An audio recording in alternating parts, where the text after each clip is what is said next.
Listo, ya está grabando. El tema que vamos a ver hoy va a ser la envolvente térmica, que va a ser otro de las pilares que vamos a tener para tener un comportamiento térmico adecuado en nuestros edificios. Ya vimos ayer, vimos el miércoles, los principios del diseño bioclimático que vamos a estudiar más adelante cuando veamos la ventilación natural, el control térmico natural. Y ahora como tal vamos a ver cómo se comportan térmicamente estas paredes y vamos a ver para qué estudiamos toda esa transferencia de calor en edificios.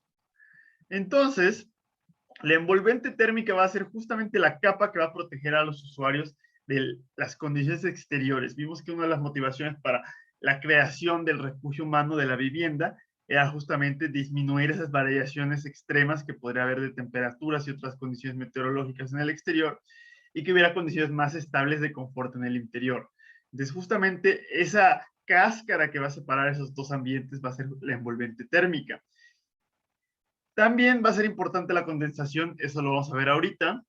Y la idea es que la envolvente térmica, por lo general, va a ir ligada a la idea del aislante. Entonces, vamos a ver hoy, vamos a hablar acerca del aislamiento térmico, y, pero no necesariamente. Es decir, un elemento de la envolvente térmica puede ser un elemento estructural, una losa, un muro de cortante, puede ser también algún muro divisorio, puede ser como tal un aislante específico cuya única utilidad sea aislar térmicamente, o puede ser combinaciones de estos elementos.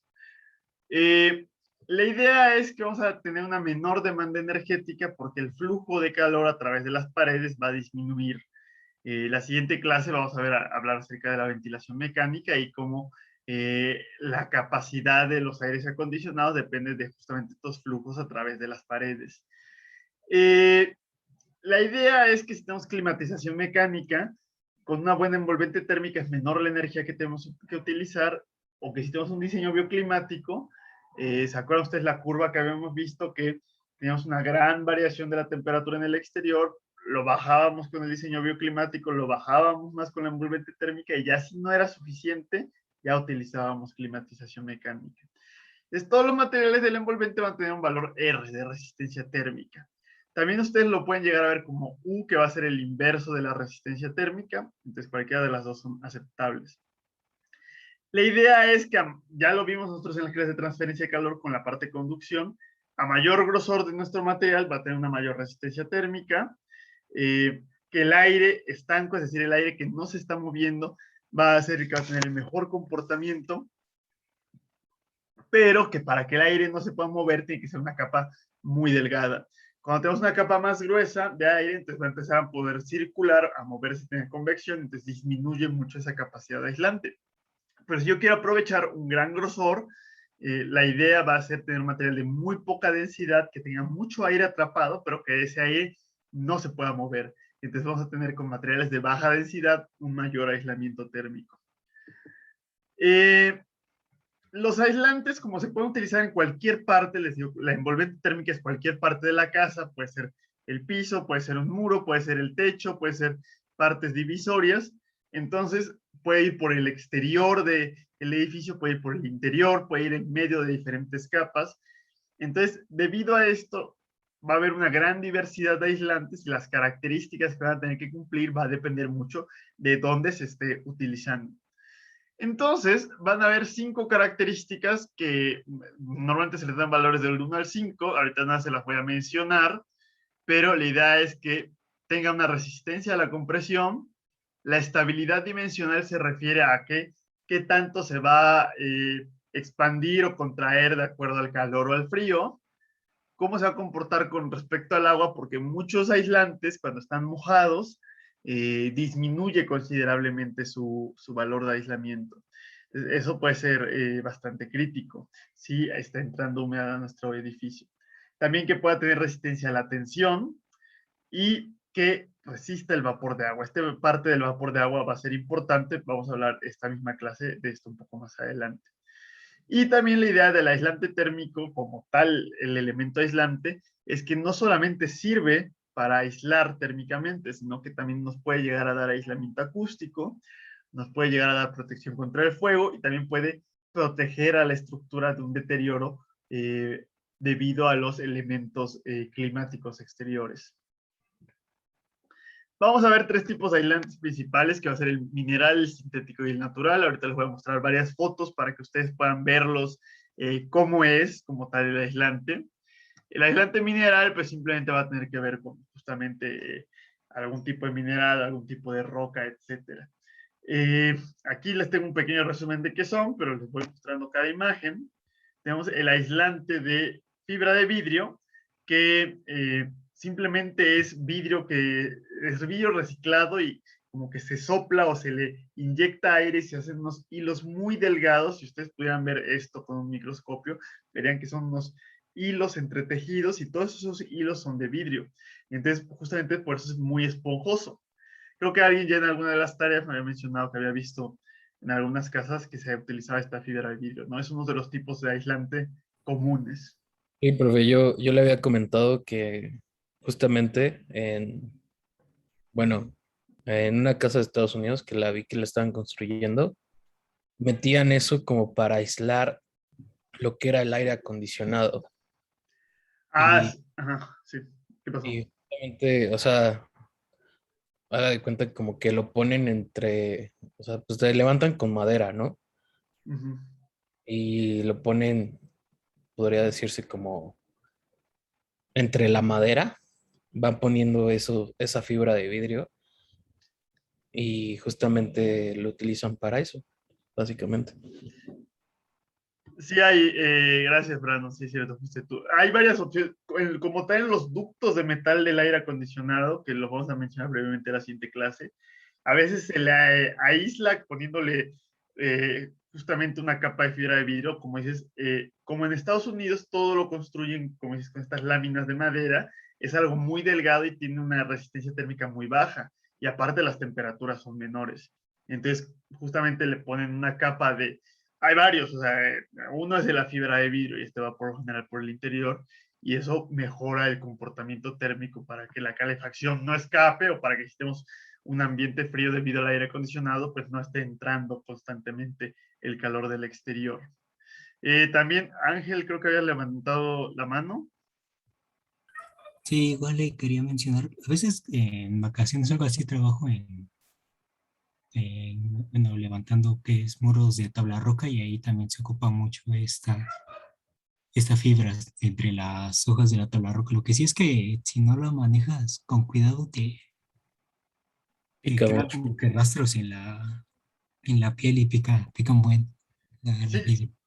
sí, sí, porque es vidrio, justamente es vidrio, entonces son hilitos de vidrio, entonces imagínate cómo te pueden rascar o picar justamente. Entonces también, otro que se los estoy mencionando aquí, justamente antes se utilizaba muchísimo el asbesto, y el asbesto es algo muy parecido a esto, pero nos dimos cuenta que esas fibras que tenía el asbesto son muy cancerígenas. Al entrar a los pulmones destruyen totalmente la estructura de los alveolos y por eso si todavía llega a haber algún edificio que tiene aislante de asbesto, el cambiarlo, el remodelarlo para quitarlo es un lío porque es muy complicado y tiene que tenerse unos trajes especiales para no estarlo respirando. ¿Qué pasó, Brandon? Una pregunta, profe. Eso igual me interesó. ¿La fibra de vidrio tiene algún inconveniente o sea, con respecto a enfermedades que pueda causar, tipo el asbesto? O sea, porque justamente lo que usted menciona de que la ponen como en un tubo, o sea, es un tubo literal como, bueno, un cilindro y Uh -huh. está forrado de aluminio, como tipo aluminio, y ahí ponen la fibra de vidrio. Y, o sea, son como para tipo conducir el aire acondicionado, yo creo, pero tiene como algún problema en la salud o puede, o no se ha verificado que tenga algo. Mira, el asunto del asbesto es que el asbesto es muy volátil, es decir, fácilmente se desprenden estas fibras, mientras que en la fibra de vidrio, como son mucho más largas y están mucho mejor entretejidas, no es como que se vayan al aire las partículas y las podemos respirar fácilmente. Claro que si esto se hace polvo y uno lo respira, puede tener problemas, pero esos ductos que dices, está el ducto de metal y adentro va fluyendo el aire y la fibra de vidrio está por afuera. Realmente el aire no pasa y no está en contacto con la fibra de vidrio. Y además está la fibra de vidrio, pero siempre tiene como una cubierta de Sí, tiene una como cubierta. aluminio reflejante. Sí, sí, sí, sí. O sea, pero bueno, si llega a causar como, no sé, que se rompa, pues, o sea, puede que la fibra de vidrio como que tenga problemas, ¿no?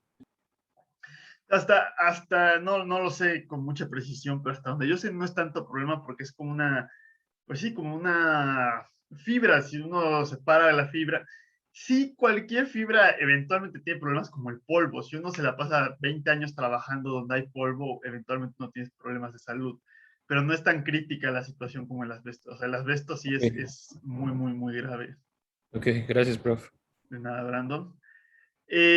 Entonces, hay otra opción que es la fibra de roca, que es lo mismo, es justamente proviene del basalto y es la misma idea que en un horno se le infla para que sean como que fibras, hilos muy largos, y esto lo que tiene es que tiene una mucho mejor resistencia a la compresión. Entonces, uno a lo mejor puede pisar encima de esto sin que se esté compactando, que esto podría ser problemático. Entonces, ahí viene la idea de usarlo en las paredes, usarlo en los techos, en las losas, dependiendo de cuál vaya a ser el uso que vaya a tener.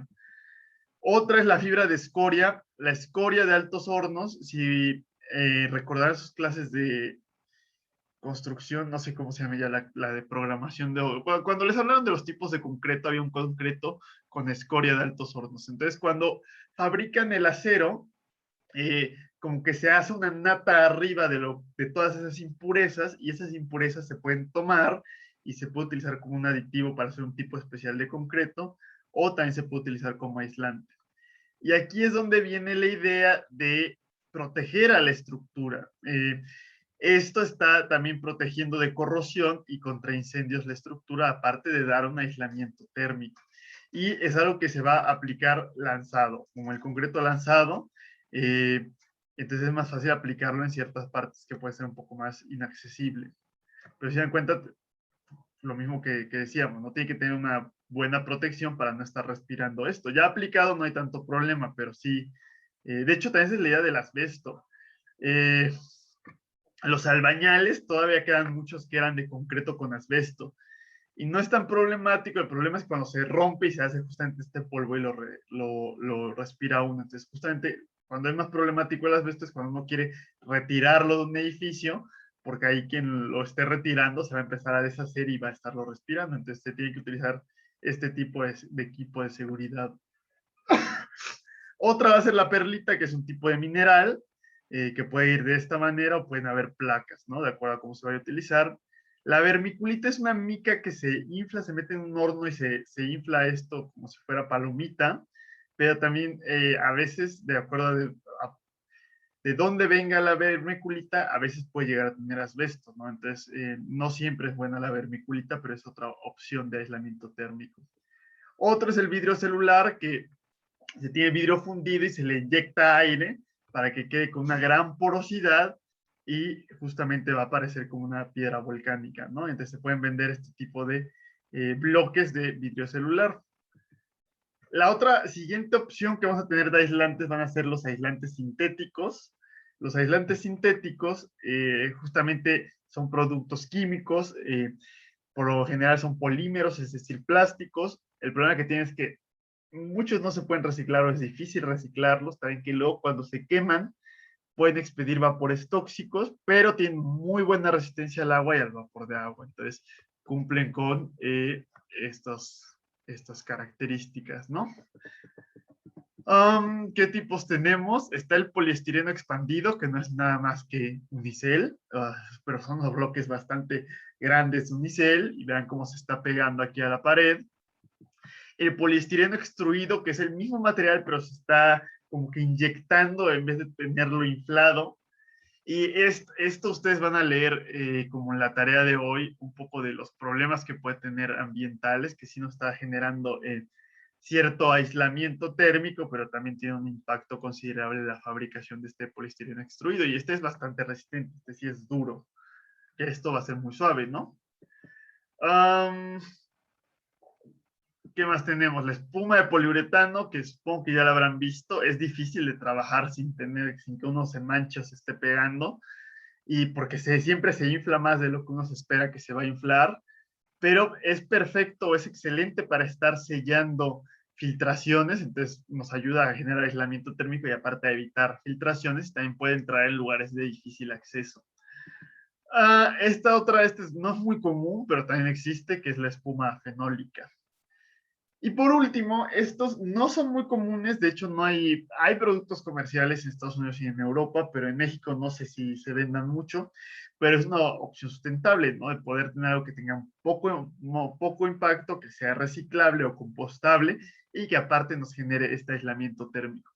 Ahora ustedes ven varios materiales bastante comunes, pero si les digo que va a ser un aislante natural de pluma de ganso, no se esperen que vamos a agarrar como que aquí las plumas como tal de ganso o la lana, aquí sí, como un estropajo de lana y lo vamos a pegar en el edificio, sino que son materiales hechos específicamente para la construcción.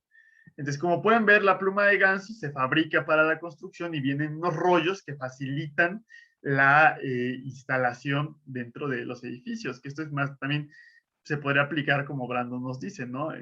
Tenemos nuestra pared de madera y aplicamos justamente esto. De hecho, también, como decía Ángel, voy a ponerles una foto más adelante de cómo se aplica en el tabla roca ciertos tipos de aislante. También hay láminas de corcho expandido que se pueden llegar a utilizar. Guata de celulosa, que no es más que papel reciclado y como ven también se aplica soplándolo o lanzándolo y esto puede cubrir todos estos espacios y como es muy esponjoso, tiene mucho aire atrapado en el interior y pues es muy buen aislante. Lana de cáñamo, también el cáñamo tiene un muy bajo impacto ambiental y se puede utilizar para aislar. El problema que pueden tener estos aislantes es que no tienen tan buen comportamiento a la humedad o si no tienen un buen tratamiento se podrían llegar a empezar a podrir, ¿no? A eso hay que verlo de acuerdo a lo que nos diga el fabricante, de dónde los podemos utilizar y dónde no. Y también como son menos comunes, llegan a ser un poco más caros.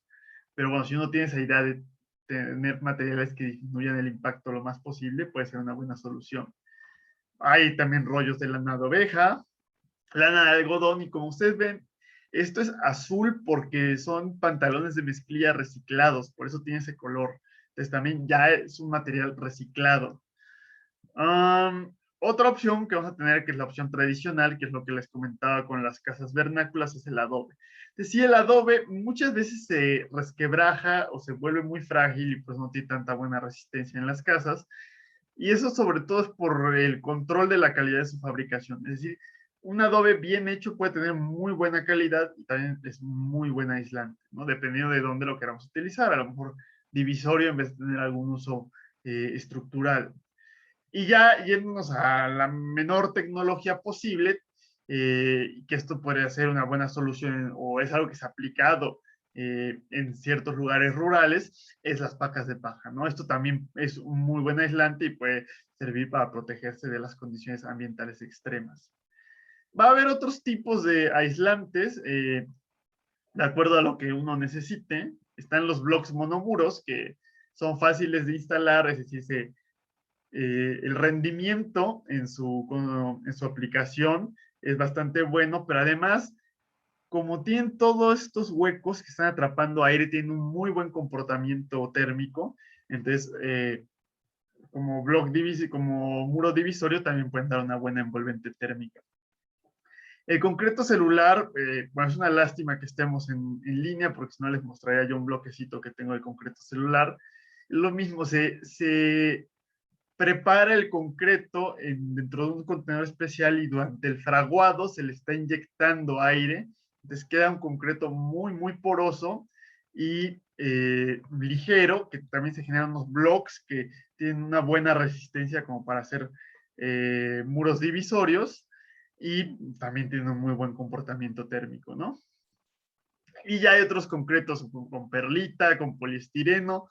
No sé si alguno de ustedes haya participado en lo de las canoas de concreto, que tengo entendido que hacían un concreto aligerado y creo que lo hacían justamente con esto de poliestireno, ¿no? Con el unicel.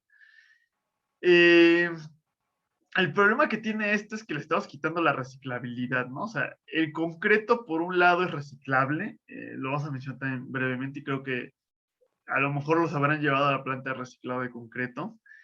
El unicel, por su parte, difícilmente reciclable, pero en una planta de termovalorización se puede obtener energía, ¿no? Y reducir ese desecho. Pero concreto con unicel, pues es un desastre, ¿no? Esto no se puede reciclar de ninguna manera y entonces, pues la sustentabilidad, pues nos podrá dar buen aislamiento, reducir su energía, pero su sustentabilidad no es muy alta, ¿no?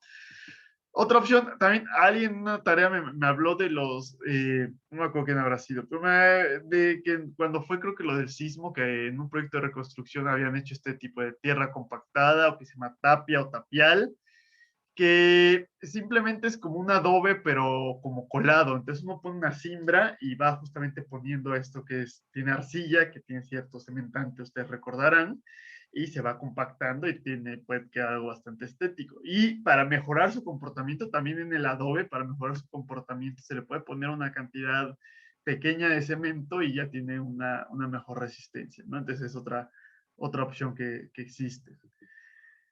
Aquí les voy a poner, tienen ustedes materiales comunes de aislantes y tienen su densidad y su conductividad, ¿no? Para que ustedes puedan trabajarlo, utilizarlos, hacer cálculos. Para los aislantes naturales, bueno, aquí sí viene la plancha de corcho, pero es raro, como les digo que son menos comunes los aislantes naturales. Pues no encontré, esto es de un libro de aislamiento térmico en exteriores que es chileno y ustedes tienen la bibliografía que les mandé. Para los aislantes naturales, el único lugar donde yo encontré información es este, que es un sitio que está en francés, pero bueno, tiene ahí justamente los valores lambda de aislantes, todo este tipo de aislantes naturales que hemos estado mencionando.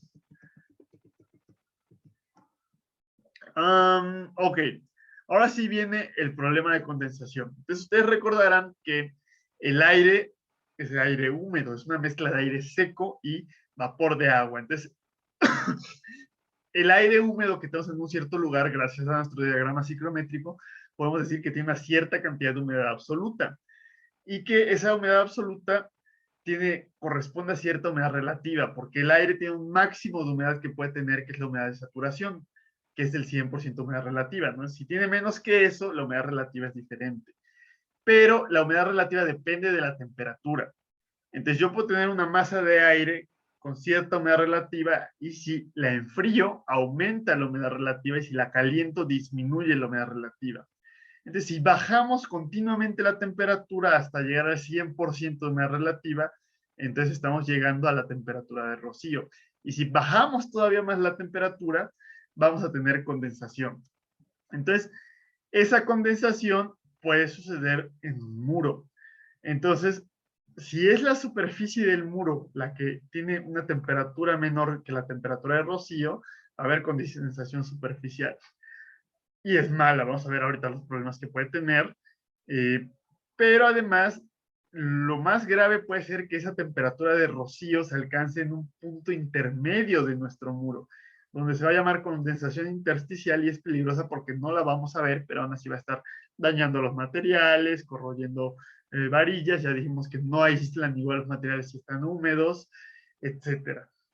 Entonces, también, no siempre, o sea, si hace frío en el exterior y hace calor en el interior, es decir, si hay calefacción en el interior, se puede dar condensación en el interior del edificio. Pero lo que puede suceder, y es lo que más sucede en los climas que tenemos aquí en México, es que sea al revés. Si algunos de ustedes viven en algún clima cálido, sobre todo en el sur del país, siempre podrán ver que donde está el aire acondicionado está goteando continuamente y luego se ve negro todo alrededor del aire acondicionado, porque son hongos o moho que está creciendo porque hay condensación continua en esa parte. Además, como depende eso del flujo que está pasando y del perfil de temperatura, en los lugares donde hay menor resistencia térmica hay mayor riesgo de condensación. Y donde hay menor resistencia térmica, pues son los puentes térmicos, es decir, dijimos en las esquinas y también en las ventanas, ¿no? Muchas veces si es un día frío, se amanece haciendo mucho frío, van a ver que en el interior de la ventana hay humedad, ¿no? Está condensado. Y esa condensación pues va a caer a la parte baja de la ventana, entonces esa parte tendrá que ser un material que fuera resistente a la humedad. Entonces, así como dijimos que los materiales de la construcción tenían una conductividad térmica y una resistividad térmica, van a tener una permeabilidad. Y aquí ustedes han estudiado, sobre todo en sus clases de geotecnia, la permeabilidad al agua, es decir, al agua líquida. Esta permeabilidad nos estamos refiriendo a la permeabilidad al vapor de agua, es decir, al agua gaseosa. No necesariamente va a ser igual el valor de la permeabilidad al agua líquida que el valor de la permeabilidad al vapor de agua. Entonces, algunos materiales nos los van a dar como permeabilidad o como resistividad, que simplemente es el inverso de esto, ¿no? Pero también resulta que cuando hicimos los ejercicios de aislamiento térmico, dijimos que si había una capa muy delgada, como una capa de pintura, realmente esa resistencia al flujo de calor iba a ser mínima y por eso lo solíamos ignorar. En este caso, no vamos a poderlo ignorar porque podemos tener una capa muy, muy delgada, pero que tenga gran resistencia a ese flujo de vapor, que va a ser la barrera de vapor que vamos a ver ahorita. Entonces, como la resistencia al flujo de vapor, al igual que la resistencia al flujo térmico, depende del espesor, cuando tenemos materiales muy, muy pequeños, pues ya no pinta el espesor. Entonces vamos a necesitar tener otro valor diferente que va a ser la permeancia. Resulta que el cálculo del flujo de vapor a través de una pared va a ser análogo y exactamente igual que el cálculo de conducción de calor a través de un edificio, de un muro con varias capas. Entonces, vamos a calcular primero la resistencia al flujo de vapor, que va a ser el espesor entre la permeabilidad o el espesor por la resistividad, que se dan cuenta es la misma fórmula que la que teníamos en la resistencia térmica, que era el espesor entre lambda, ¿no? Entonces va a tener una unidad un poco común o rara que van a ser meganewtons por segundo entre gramos. Y también, si nada, tenemos un material de grosor muy pequeño que va a tener su permeancia, pues así es como calculamos la resistencia al flujo de vapor. Va a ser el inverso de la permeancia. Entonces, lo que vamos a tener va a ser una presión de, o sea, vamos a tener en el interior y en el exterior, vamos a tener una temperatura y una humedad relativa. Y esa humedad relativa la podemos convertir a una humedad absoluta, que es lo que tienen que hacer ustedes para lo que vimos la clase pasada, que de hecho ya les subí la fórmula, se las comparto al rato también por WhatsApp. Pero también esa humedad absoluta ustedes la pueden convertir en una presión parcial de vapor, que es lo que vamos a trabajar aquí, presiones parciales de vapor. Entonces, la humedad, que también más allá de la fórmula, ustedes pueden meter ese par de temperatura-humedad relativa en su diagrama psicométrico y en la esquina superior izquierda pueden leer cuál es la presión de vapor. Entonces vamos a calcular la presión de vapor en cada capa y eso lo vamos a hacer restándole a la presión de vapor en la capa anterior la diferencia de presión de vapor entre el exterior y el interior por la resistencia al flujo de vapor de esa capa en particular entre la suma de las resistencias al vapor. Y sabemos entonces que la presión en un extremo va a ser la presión de vapor en el interior y en el otro extremo va a ser la presión de vapor en el exterior. Y justamente la diferencia de presiones de vapor pues es la presión de vapor del exterior menos la del interior. Ya que ustedes calcularon todas las presiones de vapor para todo su muro, lo que nos va a interesar va a ser calcular la temperatura de rocío. Entonces, aquí tienen ustedes la fórmula para calcular la temperatura de rocío en función de la presión del vapor. Y también en ciertos casos puede ser interesante calcular el flujo de vapor. Pero por lo general nos va a interesar la variación de la temperatura de rocío. Simplemente les pongo aquí el flujo de vapor porque es análogo al flujo térmico. El flujo térmico, que era phi, era igual a delta T entre la suma de las resistencias. Aquí es delta P entre la suma de las resistencias. Y aquí sí podemos ver que la unidad es gramos por segundo, gramos de vapor por segundo que están pasando por cada metro cuadrado. Entonces, si yo tengo un muro que tenga buen aislamiento térmico, la caída de temperatura a lo largo del muro es bastante buena. Y aquí podemos ver la diferencia entre la temperatura interior y la temperatura superficial, que depende de la convección. Yo les había dicho que es una curva, pero bueno, aquí lo están dibujando como si fueran dos rectas, ¿no? Si nuestro muro tiene muy mal aislamiento, entonces las temperaturas que tenemos aquí está el interior y aquí está el exterior. ¿Se dan cuenta? Les digo, el exterior está más frío que el interior. Entonces, este punto está a muy baja temperatura y entonces podría llegar a tener una humedad relativa muy cercana al 100% o superarla. Entonces, cuando tengamos una humedad relativa, es decir, lo que vamos a comparar va a ser el perfil de temperaturas de mi muro, calculado con lo que ya hemos visto, y el perfil de temperaturas de rocío del muro. Entonces, cuando la temperatura de rocío se aproxime o supere a la temperatura del muro, va a haber riesgo de condensación y ahí es donde tenemos el problema. Entonces, aquí igual para varios materiales de la construcción, pues les estoy poniendo cuáles son los valores de resistividad al vapor. Y aquí está la resistida al vapor para materiales de grosor muy bajo. Entonces, esta es este ya es el inverso de la permeancia, pero aquí la unidad está mal, aquí sí está bien, meganewton segundo entre gramos metros, aquí nada más hay que quitarle gramos porque ya no estamos considerando el espesor. Entonces, como ven, vamos a tener una hoja de aluminio o una lámina de plástico que va a ser muy delgada, pero va a ser prácticamente impermeable, es como una geomembrana, entonces no va a poder pasar el vapor de agua. Entonces, eso nos puede ayudar a reducir los riesgos de condensación. Entonces, ¿cómo vamos a poder calcular si hay condensación en un muro?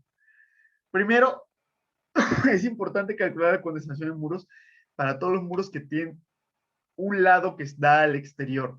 Entonces, no solamente van a ser paredes verticales, sino a lo mejor la losa también, el suelo, si tenemos que de pronto hay como una salida, si tenemos que estar así y después así, entonces en esta parte también habría que calcularlo.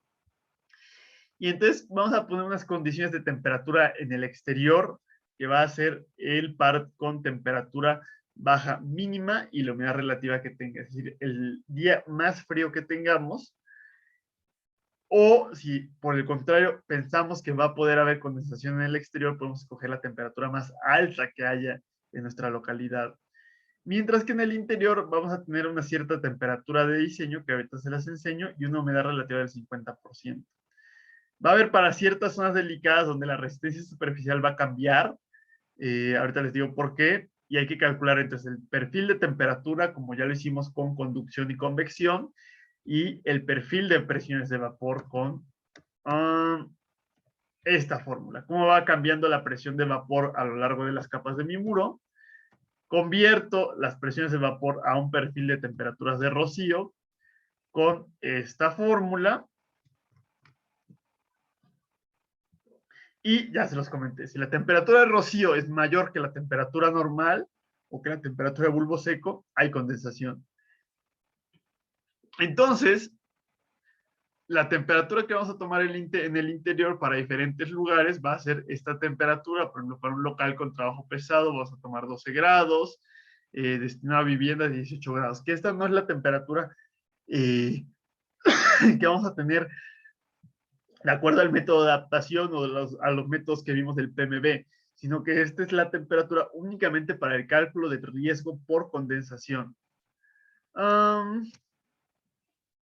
Y la resistencia superficial que tiene que ver con la convección la vamos a poner como algo más estricto en lugares que están en esquinas o atrás de muebles donde puede haber mayor riesgo de condensación y además como el movimiento del aire es menor, entonces justamente tiene un mayor valor de aislamiento esa parte. Entonces vamos a hacer un pequeño ejercicio que se lo voy a explicar, no lo voy a resolver yo a mano porque como hice los otros, porque realmente van a ver que es prácticamente la misma aplicación de lo que hemos visto de conducción, ¿no? Entonces los explico aquí y ya cuando ustedes lo tengan que hacer, pues pueden regresar a esta parte para que ustedes lo hagan a mano. Estos ejercicios o estos temas ya tienen que ver con la serie número 2. No se les olvide que la serie número 1 la tienen que entregar, no sé si el 10 o el 11 de octubre. Ya viene ahí en el Google Classroom. Y esto lo van a tener que entregar en la serie número 2. Entonces, vamos a ver que el peor caso o el caso de menor temperatura en este lugar va a ser de menos 5 grados con 90% de humedad. Y la temperatura de interior va a ser de 18 grados, porque estamos en un local destinado a vivienda, con 50% de humedad, que es lo que nos está diciendo aquí. Nos está dando las capas que tiene: yeso, tabique, Foamular, Owens Corning. Es un aislante, es de hecho un aislante poliestireno extruido, y es justamente este. La marca hace un aislante de color rosa y es este. Entonces vamos a utilizar ese aislante.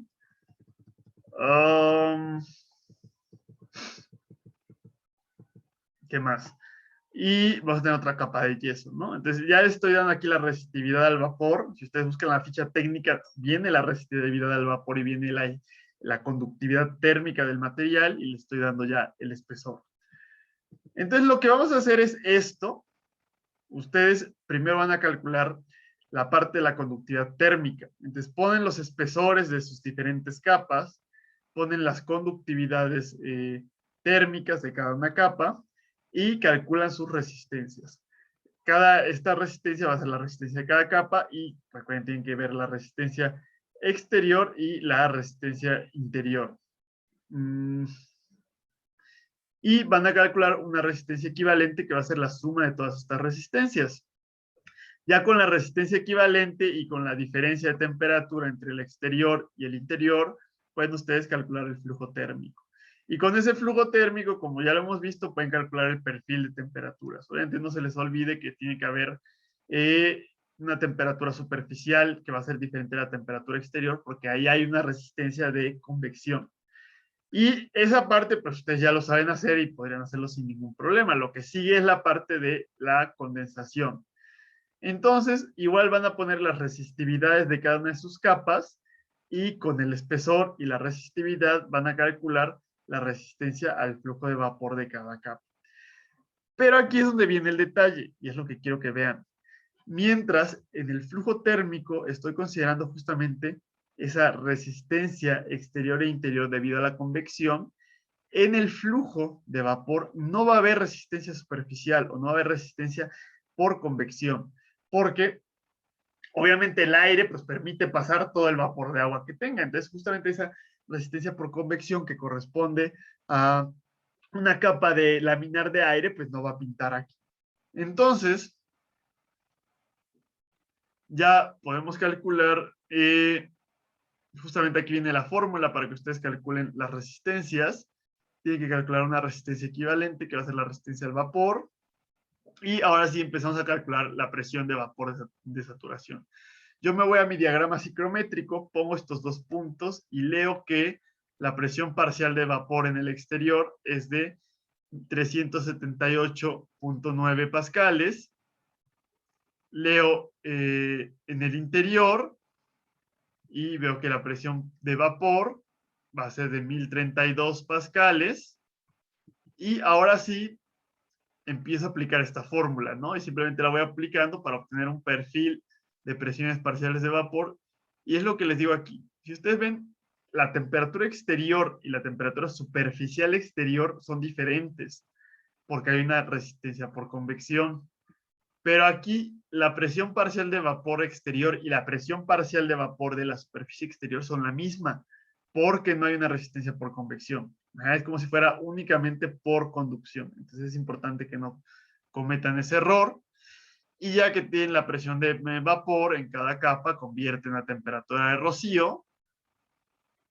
Y ahora sí, van a graficar su perfil de temperaturas del aire, que es este sólido, y el punteado, que va a ser el perfil de temperaturas de rocío. Entonces, quiero que alguien me diga si en este muro hay riesgo de condensación o si no hay riesgo de condensación.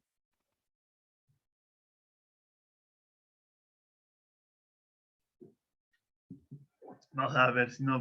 A ver, ¿qué pasó? Hay riesgo de condensación, ¿no? Porque la temperatura interior es más grande. Bueno, no, ok. La temperatura, o sea, si la temperatura interior, eso no afecta tanto, realmente simplemente quiere decir que estamos en invierno y estamos manteniendo calefacción. Lo que hay que comparar es el perfil de temperaturas del aire a lo largo de mi muro, contra el perfil de temperaturas de rocío. Entonces, aquí en el interior vemos que hay mucha diferencia entre la temperatura del aire y la temperatura de rocío. Entonces, la humedad relativa que va a haber en el interior es del 50%, no es tan grave. Aquí es muy cercano porque es del 90% en el exterior. Pero si te das cuenta, en este punto, por la escala de la gráfica y porque creo que esto lo hice en PowerPoint o en Paint, no podemos ver realmente si cruzan o no cruzan, pero realmente prácticamente se van a tocar. De hecho, podemos compararlo. Sería la capa 1, que tenemos menos 6.4 grados, y no, más bien sería la capa 2, donde tenemos menos 2.1 grados y tenemos menos 2. No, menos 1.9 grados. Entonces, si se dan cuenta, la temperatura de rocío es mayor que la temperatura de... No es mayor. Sigue siendo mayor la temperatura del aire, pero por 0.2 grados. Entonces, realmente una diferencia de 0.2 grados nos va a decir que la humedad relativa es como del 98%. Y entonces, en este punto podemos tener condensación intersticial, que si nosotros nos fijamos en el interior, no vamos a tener condensación, en el exterior tampoco, y podemos pensar que todo está bien, pero cuando nos fijemos en esta parte, sí vamos a tener condensación y sí puede ser problemático el que haya una condensación intersticial en este punto. Entonces, más que la diferencia entre temperatura de interior y exterior, lo que les digo que hay que comparar es justamente si hay un cruce entre la temperatura del aire y la temperatura de rocío, y donde haya ese cruce hay riesgo de condensación. ¿Ok? Entonces, ¿por qué es importante evitar la condensación? Porque nos puede traer problemas de salud. Ustedes habrán visto esto en diferentes edificios, y esto es justamente porque esta parte de la pared está húmeda y favorece que crezca el moho. Entonces, esto nos puede traer asma, sinusitis, dolores de cabeza, etcétera, etcétera. También ya les comenté que si un material aislante está mojado, ciertos materiales pueden reducir o pueden perder su resistencia térmica. Entonces, aquí podría haber un problema en esta capa intersticial. También los materiales de construcción van a tener menor vida útil porque se van a empezar a oxidar, corroer las varillas, etcétera. Y eso nos va a dar costos por mantenimiento muy altos, que se daña la estructura. Y hay que tener en cuenta que esto es un tipo de humedad diferente a la humedad por capilaridad que se da en la base del edificio cuando el suelo mete humedad a la pared. Esta humedad se puede dar en las partes superiores y es por justamente lugares donde coincide la temperatura de rocío en el muro y la temperatura del aire. Entonces, ¿cómo podemos solucionar eso? Ya dijimos por aquí que aumentando la resistencia térmica vamos a tener menores riesgos de condensación, es decir, una mejor envolvente térmica teniendo aislantes. Y la otra opción va a ser con la barrera de vapor. De la barrera de vapor va a ser una capa muy delgada, como la que vimos que puede ser una capa de poliuretano, o no, es más bien de polietileno. Sí, es polietileno, que es como bolsa, ¿no? Es como si fuera una bolsa de plástico negro. Entonces vamos a tener una capa muy delgada donde va a haber una caída muy fuerte justamente en esa temperatura de rocío, en esa presión de parcial de vapor, porque hay mucha resistencia a que pueda pasar el vapor de un lado, es prácticamente impermeable. Al bloquear ese paso del vapor de agua estamos evitando la condensación. Pero lo que es muy importante, y que es lo que dice aquí, la barrera de vapor tiene que ir del lado caliente del aislamiento. Es decir, donde tenga mayor temperatura el aislamiento, ahí hay que poner la barrera de vapor. Si lo ponemos del lado frío del aislamiento, podemos llegar a tener un problema donde atrapemos la condensación. Y eso va a ser totalmente contraproducente. También si toda la estructura de nuestro muro llega a tener una cámara de aire, podemos ventilar o podemos drenar esa cámara de aire. Hay que tener cuidado que no esté húmeda la pared cuando apliquemos el último acabado, porque podemos atrapar la humedad. Y también la barrera de vapor, como es una hoja o una lámina de plástico, va a haber un punto donde hay que traslaparla. Entonces ahí hay que aplicar algún tipo de sello que nos dé el fabricante, porque por ahí puede pasar fácilmente el vapor si no sellamos correctamente. Y ya van a haber muchos aislantes que al comprar el aislante trae su propia barrera de vapor. Entonces aquí nos está poniendo varios tipos de losas. Tenemos una losa que sea de concreto, que va a tener su propio aislante térmico. y va a tener su firme y el piso, ¿no? Aquí está el acabado interior, entonces aquí estamos suponiendo que hace frío en el exterior y que hace calor en el interior. Entonces, como tenemos aquí el aislante térmico, entonces la barrera de vapor tiene que ir del lado caliente, es decir, no puede ir de este lado arriba. Pero, si fuera un lugar muy caluroso, donde más bien la temperatura exterior es más alta que la temperatura interior, entonces habría que cambiar la posición de la barrera de vapor para que fuera arriba, del lado caliente del aislante térmico. Entonces, con esto, de hecho, justamente en su serie 2, ustedes van a tener que hacer varios cálculos de estos perfiles y decirme si hay condensación, y vamos a ponerle después barreras de vapor en diferentes partes y ustedes van a ver cómo se comporta. También aquí nos está diciendo, por ejemplo, si tenemos una chapa galvanizada con una cierta armadura que nos dé este techo, entonces también es mayor la temperatura en el interior que en el exterior, y hay una cámara de aire que la idea es que estuviera ventilada o drenada para evitar la condensación ahí. Tenemos un aislante térmico y ponemos la barrera de vapor del lado caliente del aislante térmico. Igual aquí tenemos muros que pueden tener dos capas de tabiques y tener un aislante intermedio, o nace el aislante de un lado, y si el interior es más cálido que el exterior, lo ponemos del lado caliente, esta barrera de vapor. Y por ejemplo, aquí les pongo una imagen, tenemos nuestro aislante térmico, y el propio aislante térmico ya trae como que esta mica o película que va a ser la barrera de vapor, que va a impedir o va a mejorar ese comportamiento contra la condensación que vamos a tener. Ahora, ya hemos hablado esto de dónde va el aislante, ya se los comenté al inicio de la clase, que el aislante puede ir en cualquier parte de mi muro, pero lo que no les he dicho es que eso va a tener que ver de manera importante con la inercia térmica. Entonces, imagínense, como curvas que están viendo es como que la simbología que se utiliza en planos para referirse al aislante. Entonces, si ustedes ven esto, quiere decir que es un aislante térmico. Entonces, si tenemos una casa que va a tener un cierto aislante térmico y va a tener aparte una losa de concreto, pero es importante que vean que la losa de concreto está desnuda al interior y tiene aislante por la parte de abajo. Entonces entra la radiación solar durante el día y calienta la losa, y la losa absorbe y almacena el calor para que durante la noche pueda liberar lentamente ese calor. Es lo que hemos hablado ya varias veces de la masa térmica. Entonces, como no hay aislante térmico de este lado, va a absorber fácilmente la radiación solar y convertirla en calor.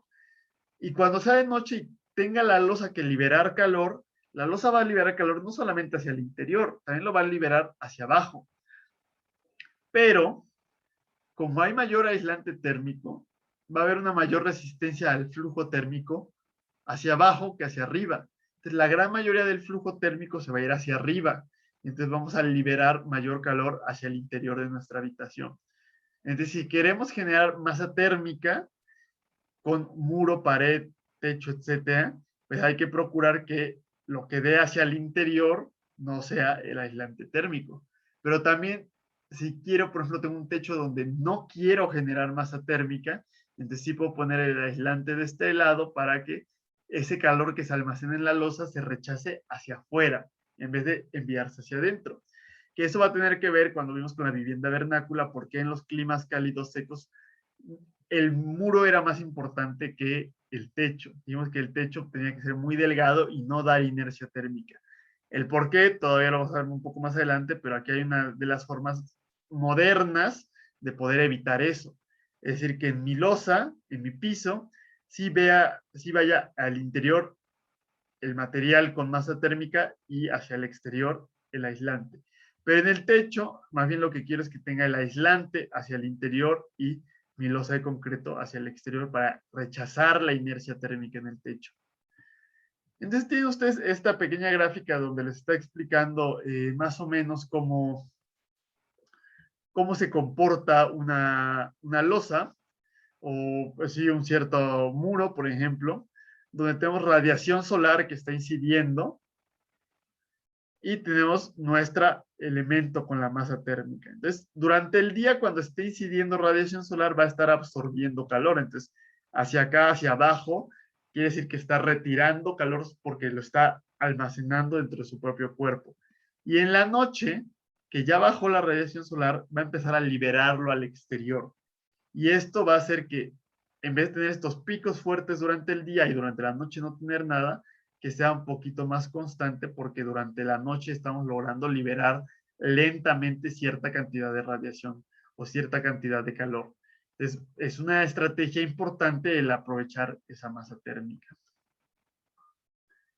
Bien, entonces vamos a ver ahora qué sistemas o cómo se puede aplicar o algunos detalles constructivos de cómo serían los sistemas de aislamiento térmico, para que lo vean ya un poquito con unas fotos, algo más aplicado. Entonces, el primero que vamos a ver va a ser el aislamiento térmico por el exterior, que se va a llamar EIFS. Creo que son siglas en inglés, que va a ser, tenemos nuestra estructura, vamos a tener que poner algún tipo de adhesivo para poder pegar el aislamiento térmico. Aquí por ejemplo, es el poliestireno expandido, que dijimos que era el unicel. Otra malla con mortero para poderle dar el acabado. Otra opción, en vez de tener este adhesivo, es poner como estos moños, como es un bloque monomuro que también va a dar cierto aislamiento. Tenemos nuestros bloques grandes de aislamiento, vamos a poner estos moños para pegarlo, y ya sobre eso le puedo poner algún tipo de aplanado o de acabado. Otra opción que vamos a tener va a ser la fachada no ventilada, donde vamos a tener nuestro sustrato estructural, es decir, nuestra estructura, nuestro muro divisorio, nuestro muro de concreto, etcétera. Y vamos a tener una subestructura o un perfil para montarlo, que podemos pegarlo, por ejemplo, a nuestro concreto con un taquete, y ese perfil va a sostener nuestro acabado, que nuestro acabado puede ser, por ejemplo, aquí está poniendo una placa de fibrocemento, puede ser una placa metálica, una losa cerámica, y esto va a ser un sándwich, y ese sándwich, en medio de ese sándwich va a ir el aislante térmico.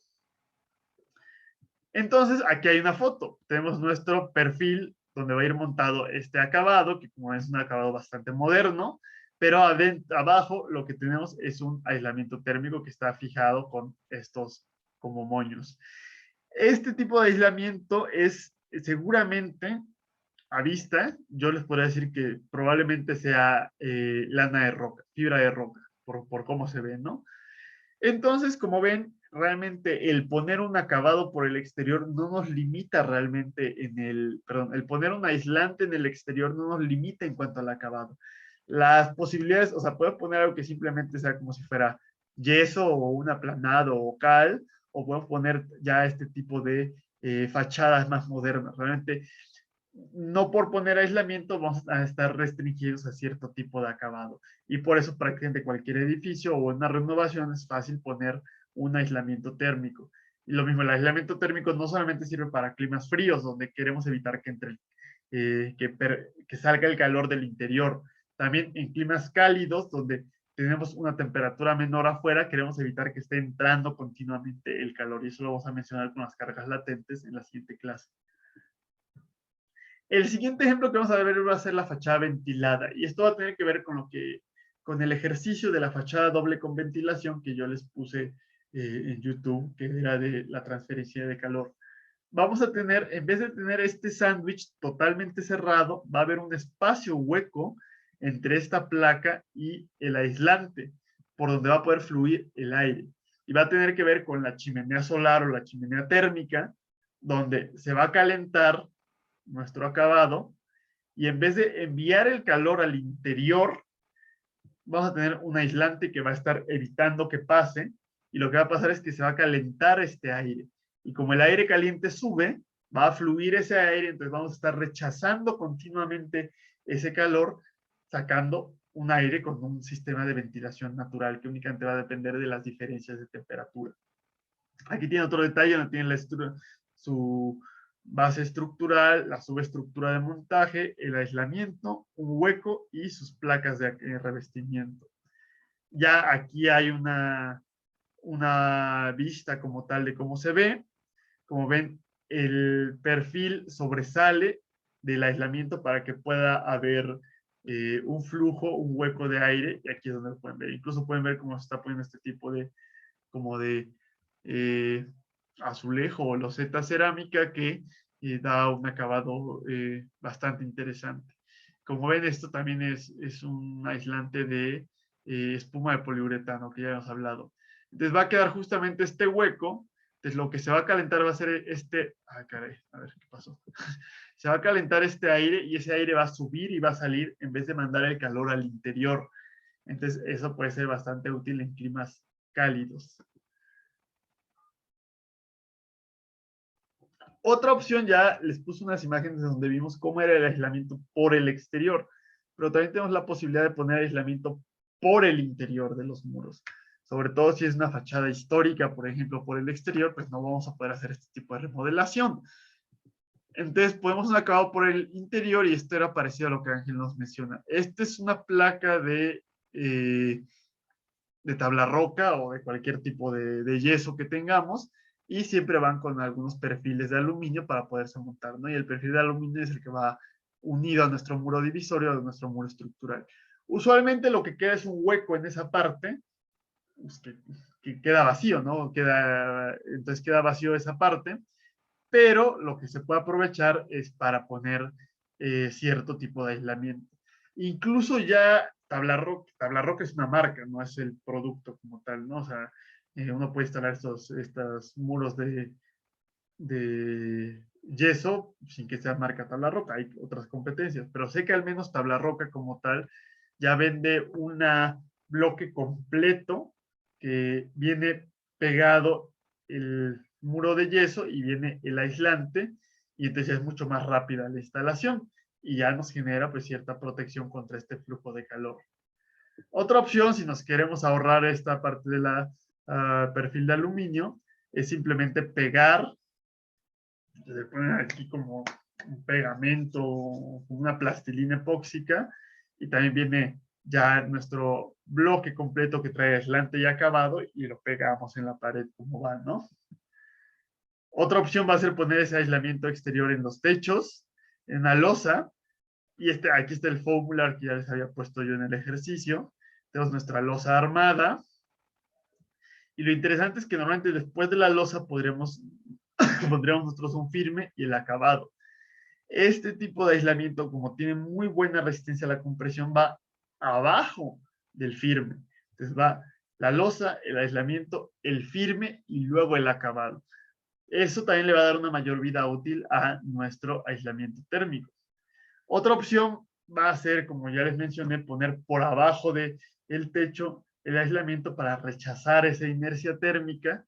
Y aquí, si tenemos un plafón, podemos poner un aislamiento térmico que sea mucho más suave, mucho más ligero, y que esté descansando sobre nuestro plafón y no se puede ver. Por ejemplo, en una oficina podríamos tener este aislamiento térmico y la gente que está trabajando en la oficina nunca se daría cuenta realmente que hay un aislamiento térmico que está generando mejores condiciones de confort.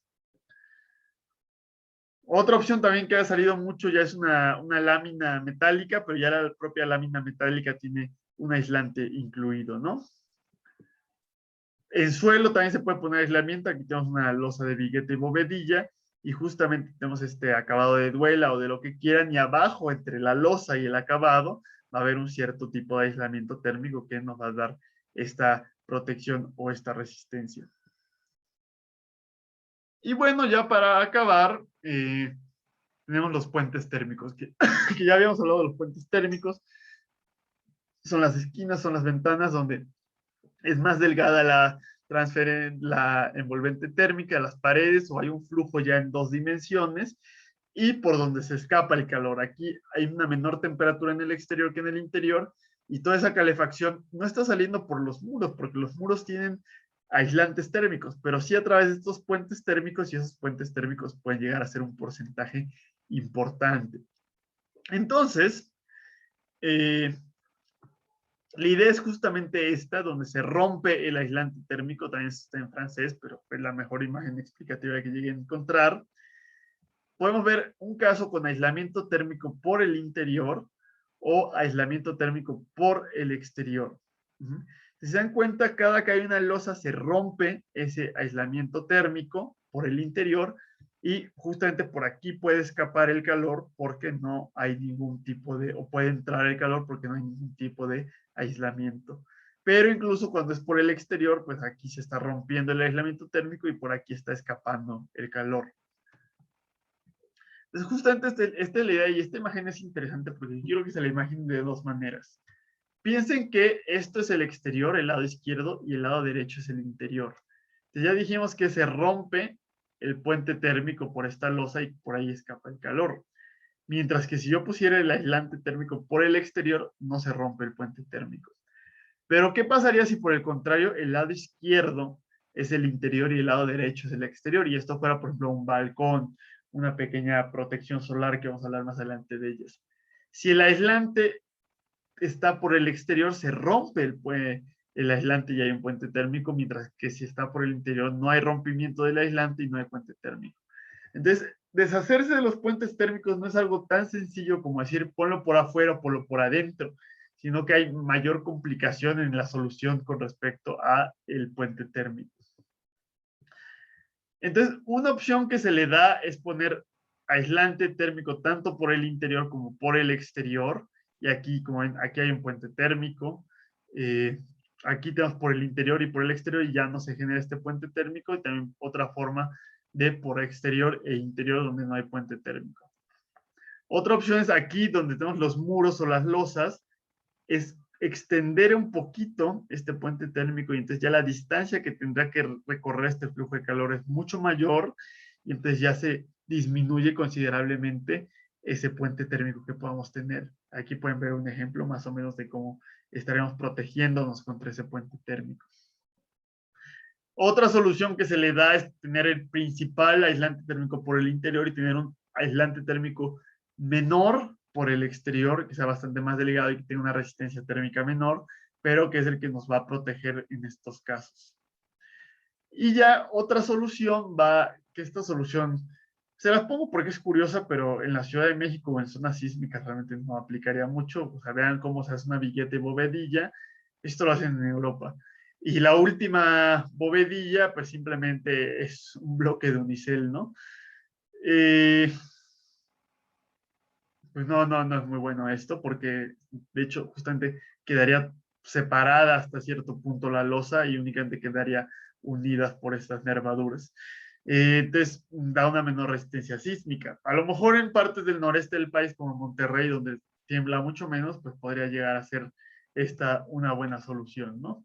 Pero sí es un detalle complicado el partir esos puentes térmicos y son uno de los principales retos para poder mejorar el comportamiento térmico de nuestras edificaciones. ¿Qué más nos falta?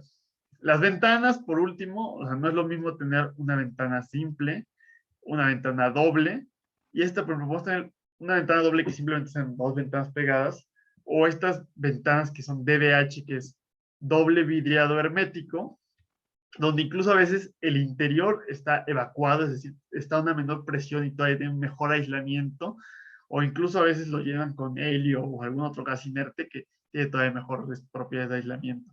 Obviamente, estos, creo que hay unas ventanas alemanas que venden aquí, pero es algo bastante más caro, pero sí mejora considerablemente el aislamiento. Por eso, si ustedes van a una tiendita y ven donde venden los refrescos o las cervezas, son vidrios dobles o vidrios triples. Y si ustedes tocan esa superficie, está fría, pero no está tan fría como el interior que estará a 2 o 1 grado. También un puente térmico importante va a ser justamente el marco de la ventana, porque además por ahí se pueden generar filtraciones, que vamos a hablar de ellas más adelante, donde esté escapando el calor mediante un flujo de aire. Entonces, o pues muchas veces se pone un marco de aluminio y el aluminio es uno de los mejores conductores del calor que hay, entonces escapa todo el calor por ahí. De las soluciones que se dan es o tener un perfil sólido de madera, pero también tiene que ser una buena madera, porque luego esas ventanas de madera que se está medio cayendo la ventana, pues tienen huecos y filtraciones. O tener un perfil de aluminio, pero con estos espacios huecos, que como es un espacio con aire, va a tener muy buen aislamiento y va a impedir un poco el flujo de calor, o que sea de PVC, el marco también es otra solución, pero también más adelante vamos a hablar un poco de los potenciales problemas de salud que puede tener el PVC. Entonces aquí vienen algunas transmitancias térmicas que puede tener nuestras ventanas. Esto ya es toda la ventana incluyendo el marco y pueden ustedes ver cómo va cambiando de acuerdo a si es de aluminio o si es de doble vidrio con PVC. ¿Qué más? Sí, como ven, la conductividad térmica del aluminio contra la del PVC pues no tiene nada que ver, ¿no? Es como 1000 veces más alta.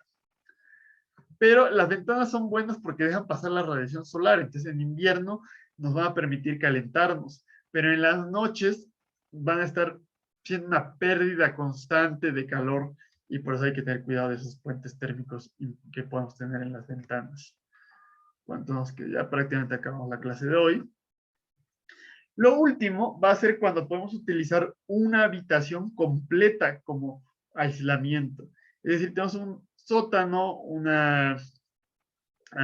garage, por ejemplo, un lugar de almacenamiento donde por lo general no va a haber gente que esté ocupando ese lugar, pues simplemente el aislamiento térmico lo pongo rodeando los lugares que sí van a estar ocupados. Entonces, esta pared, en vez de tener nada, este cuarto para acá, en vez de tener este muro de aislamiento térmico, realmente el aislamiento térmico entre esta parte y el exterior va a ser toda esta habitación. Entonces tenemos una buena cantidad de aislamiento térmico y nos estamos ahorrando el tener aire acondicionado en la bodega o en el garage de mi casa, ¿no? Que no tiene ningún sentido. Pero si lo orientamos adecuadamente para que nos proteja del sol o de los vientos, puede ser un buen aislamiento esta habitación adicional.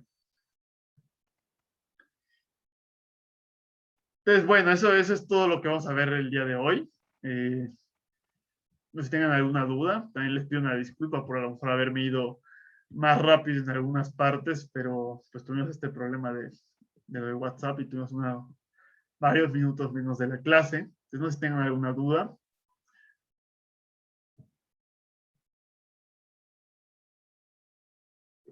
Por el momento, no, prof.